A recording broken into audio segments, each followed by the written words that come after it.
هذا عثمان الخميس مصيبة والله العظيم،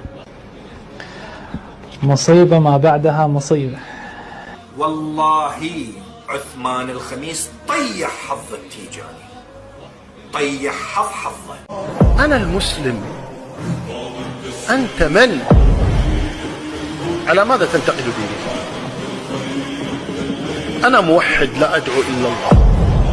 أنت تطوف حول قبر وأنا أطوف حول الكعبة. أنت تدعي تحريف القرآن وأنا أعظم القرآن. أنت تخاف غير الله وأنا لا أخاف إلا الله. أنت ترجو غير الله وأنا لا أرجو إلا الله. أنت تستغيث بغير الله وأنا لا أستغيث إلا بالله. أنت تنفي الصفات وأنا أثبتها. أنت تسب أصحاب النبي صلى الله عليه وسلم، تسب أولياء الله الذين مجدهم الله في القرآن